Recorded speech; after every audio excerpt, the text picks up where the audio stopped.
Now, when we go out riding, we're going to experience little tight chutes or couloirs, especially if we're getting into more extreme terrain. So a drill that I like to practice is the chute drill. So this drill is to practice making turns in the little small environment of 5 to 10 feet. So I want to make sure that I make my turns that quick. So I really go out practicing before I start doing this drill, quick turns. And I've talked about dynamic movements and dynamic turns. So before you start doing this drill, really practice a lot of quick turns, dynamic turns, so that you're able to get the board around very quickly. So you're gonna be making turns, or when you're in chutes, you might have like 3 feet, so maybe 10 feet or whatever. But I like to make turns within 5 to 10 feet. So I'll choose somewhere on the trail. If I'm at a trail that's got maybe some trees or a rope line along the side, that's one of my lines.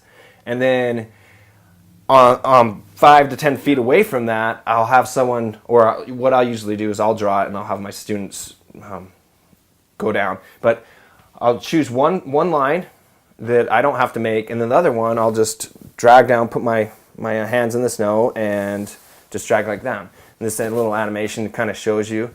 And then I make my turns within that area. Now, to make these turns, I have to use a lot of rotation, a lot of twist, and I'm really more dynamic. And at first, I really try to emphasize making these turns with my board on the snow. Because when I get into steeper terrain and I jump turn, as soon as I get that friction off the snow, my center of mass, my potential energy is going to take me down the fall line as quickly as possible. So I'm going to gain as much speed as possible. So in a steep environment, I want to keep my board on the snow so I have effective edge and I don't start gaining speed. If I jump turn, as soon as I land, I'm going to carry so much speed I might skid out, or who knows, I might hit a rock or something worse. And then after I do this drill, sometimes I come back and I've already made a line, and then I scoot it out further and I do it again.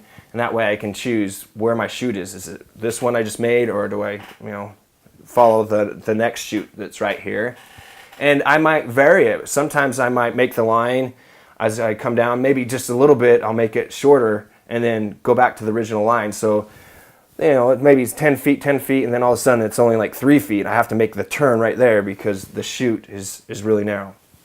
We do this chute drill because we want to be able to practice turning quickly. And this not only helps me in chutes, but also like in trees as well. So this is very good practice to help me turn quickly.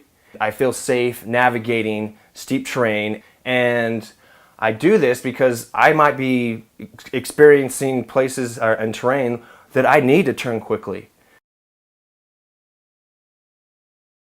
This is just one of the many tutorials that we have. Sign up for the full course at flowingfreeride.com.